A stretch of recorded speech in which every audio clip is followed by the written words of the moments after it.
O som invisível que chama os escolhidos. Existe uma escola não construída com pedras, mas com vozes, que pulsa entre os capítulos das Escrituras. Esta é a escola de profetas. Ela não é uma relíquia histórica, mas uma realidade operante nos corredores do Espírito, ativada quando o tempo espiritual colide com o terreno. Foi nesse lugar invisível que Elias formou Eliseu, e Samuel reuniu homens sensíveis à presença divina. Este vídeo não é um manual teológico, mas uma chave espiritual para despertar aqueles que têm ouvidos espirituais. O chamado profético começa com um vazio na alma que nada preenche. A escola de profetas é o lugar onde esse vazio é decifrado. Este vídeo nasceu de experiências espirituais profundas em silêncio, dor e revelação. Ele o conduzirá por caminhos que a maioria não pisa, investigando o que está escondido entre as palavras. O mundo não precisa de mais religiosos, mas de profetas que ouvem e falam com peso espiritual. Se você foi atraído por este vídeo sem saber o motivo, saiba, você já entrou na escola de profetas. Onde aprenderemos a escola de profetas, das Escrituras aos dias de hoje, conhecendo o Espírito Santo, o mestre invisível da profecia, os dons espirituais, a frequência profética e as chaves da revelação espiritual, aprendendo a enxergar e escutar o mundo espiritual. Palavra motivacional para quem quer ser profeta. A escola de profetas, das Escrituras aos dias de hoje. A escola de profetas é um silêncio sagrado nas Escrituras cuja profundidade permanece escondida. Esta primeira etapa é uma convocação para aqueles que pressentem que nasceram para inaugurar atmosferas, não para repetir doutrinas. A escola continua viva e ativa em um nível espiritual. Samuel foi o primeiro a instituir um ambiente de formação profética, reunindo homens com sensibilidade espiritual acima do comum. Elias amplificou essa frequência, formando sucessores como Eliseu, através da transmissão da unção, não de doutrinas, mas de experiências. A escola no Antigo Testamento era um reduto de lapidação espiritual, onde se aprendia a calar para ouvir o sussurro de Deus. O ciclo invisível da rotina profética incluía disciplina, silêncio, jejuns específicos e exercícios de discernimento. Esses processos não estão detalhados na Bíblia porque a escola não era para ser copiada, mas captada espiritualmente. Ela migrou para o oculto, continuando viva em profetas como Isaías e Jeremias, formados em ambientes de confronto e revelação. Hoje, o Espírito Santo está reagrupando profetas não em escolas de teologia, mas em salas de oração e desertos pessoais. A escola antiga e a atual são compatíveis, mas a diferença essencial está no acesso ao Espírito. Na antiga aliança, o Espírito vinha sobre alguns. Na nova, ele habita em todos. A mim, foi revelada uma visão da escola de profetas moderna não como um curso, mas como um movimento vivo, um sistema onde se aprende a se despir da lógica humana para se revestir da sabedoria do alto. É uma estrutura vibrante e consciente, ativada por rendição, não por inscrições, e que forma portadores de atmosferas, não apenas oradores, conhecendo o Espírito Santo, o mestre invisível da profecia. Antes de falar, o profeta deve ouvir, e antes de ouvir, deve conhecer quem fala. O Espírito Santo não é uma força impessoal, mas uma pessoa viva, consciente e sensível, com emoções e vontade própria, como mostram as Escrituras. Gênesis 1, 2, Atos 13, 2, João 14, 26, Efésios 4, 30. Ele se revela como voz, vento, fogo, óleo e rio de águas vivas, metáforas de sua personalidade dinâmica. Sua obra na formação do profeta é experiencial, não intelectual. Ele conduz o profeta a vales secos, cavernas e desertos para moldar, quebrar e reconstruir. O Espírito é o condutor que abre portais entre dimensões, arrebatando profetas como Ezequiel e Paulo para a eternidade. Ele é o Consolador, Paracletos, que desperta destinos e revela identidades. A intimidade com o Espírito é construída em camadas, desde uma sensação de paz até uma presença densa e transformadora. É preciso aprender a discernir sua voz, que convence e direciona, diferentemente das vozes internas da alma. Os frutos do Espírito, Gálatas 5, 22, 23, são a fundação para os dons. Os dons impressionam, mas os frutos sustentam. Quem caminha em intimidade com o Espírito adquire ousadia e autoridade, transformando-se de tímido em boca de Deus. O convite é não se contentar em sentir o Espírito, mas buscá-lo até conhecê-lo profundamente. Os dons espirituais. Este capítulo detalha os dons concedidos pelo Espírito Santo, ferramentas sagradas para operar no sobrenatural.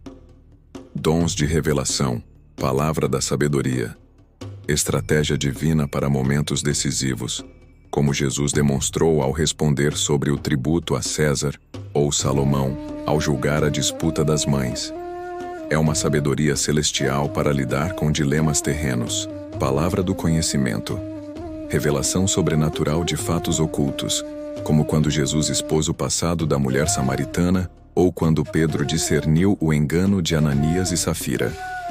Discernimento de espíritos, capacidade de identificar a origem de manifestações espirituais, divina, humana ou maligna. Jesus discerniu a mudança de Pedro de pedra para Satanás. Dons de poder, dom da fé. Fé sobrenatural e inabalável que determina e ativa o impossível, como a de Elias ao fechar os céus ou a de Josué ao ordenar que o sol parasse. Dons de curar. Manifestações múltiplas do poder de Deus para curas físicas, emocionais e espirituais. Jesus e os apóstolos curavam de diversas formas. Dom de operação de maravilhas. Interrupção das leis naturais, como a abertura do Mar Vermelho por Moisés ou a multiplicação de pães por Jesus. Dons de inspiração, dom de profecia, acesso à mente divina para edificação, exortação e consolação. Paulo em 1 Coríntios 12, 14, mostra que a profecia é uma frequência de comunicação sagrada, sujeita ao profeta e que deve ser julgada. É ativada por percepção, sentimento e palavra de sabedoria espirituais. Compartilho experiências onde profetizei detalhes específicos que se cumpriram. Dom de línguas. Manifesta-se como evidência do batismo no Espírito Santo, Atos 2, para edificação pessoal, oração em mistérios, e como mensagem profética que requer interpretação. Dom de interpretação de línguas. Tradução sobrenatural da essência de uma mensagem em línguas para a edificação da igreja. Não é uma tradução palavra por palavra, mas uma captação espiritual. A frequência profética e as chaves da revelação espiritual. O universo espiritual responde a vibrações ordenadas pelo Espírito. Para acessar dimensões proféticas, o espírito humano precisa entrar em sintonia com a frequência do céu. Jesus, ao curar o surdo, Marcos 7,34, demonstrou a conexão entre som, respiração e acesso espiritual. Eliseu usou um tangedor para criar uma ponte vibracional, 2 Reis 3,15. O profeta genuíno passa por um alinhamento vibracional interno, silenciando a mente e harmonizando o coração. Emoções negativas criam distorções, enquanto gratidão e fé elevam a vibração. Em minhas experiências, aprendi a reconhecer as variações dessa frequência através do jejum, silêncio e adoração. Portais espirituais se abrem para aqueles que vibram corretamente. Arrebatamento de espírito e de sentidos. O arrebatamento de espírito é quando o espírito é levado a dimensões celestiais, seja conduzido pelo espírito, como João em Pátimos, ou induzido por disciplina espiritual, jejum, oração, sempre com cobertura divina. O arrebatamento de sentidos é o desligamento dos sentidos naturais para captar o espiritual, como aconteceu com Pedro em Atos 10. Ambas as experiências são reais e requerem pureza de coração. Códigos numéricos e símbolos. Deus fala através de códigos.